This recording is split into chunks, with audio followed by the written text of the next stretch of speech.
Badan Pusat Statistik mengumumkan garis kemiskinan Indonesia hingga Maret 2025 mencapai Rp609.160 per kapita per bulan.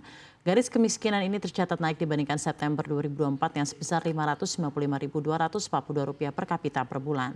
Capaian garis kemiskinan ini juga lebih tinggi dari Maret 2024 yang sebesar Rp582.932 per kapita per bulan.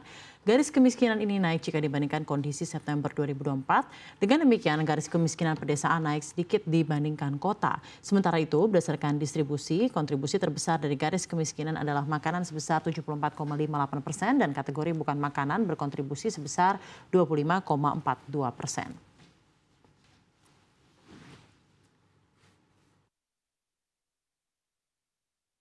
Garis kemiskinan Maret 2025 berdasarkan Susenas yang sudah tadi sebutkan sebesar 609.160 per kapita per bulan.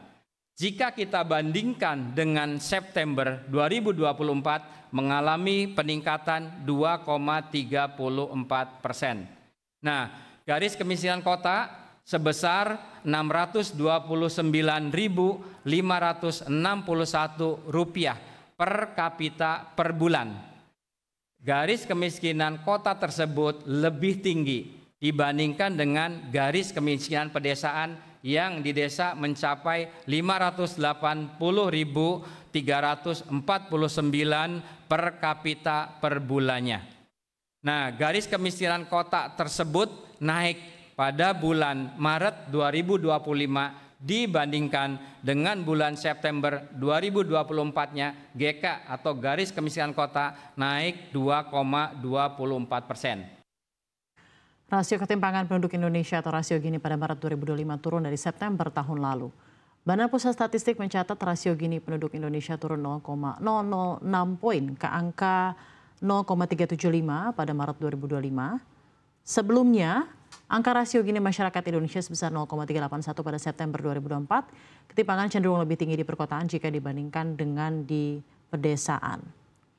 Hal ini terlihat dari rasio Gini di perkotaan yang tercatat mencapai 0,395, sedangkan untuk daerah pedesaan tercatat sebesar 0,299.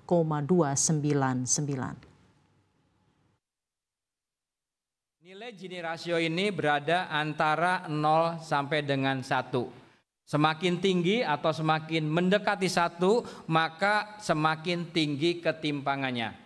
Hasil penghitungan kami pada kondisi Maret 2025 ketimpangan atau Gini rasio Indonesia sebesar 0,375, turun 0,006 poin dari September 2024. Nah, kalau kita bandingkan antara Gini rasio atau ketimpangan pengeluaran antara perkotaan dan pedesaan, maka ketimpangan di perkotaan lebih tinggi dibandingkan dengan ketimpangan di pedesaan.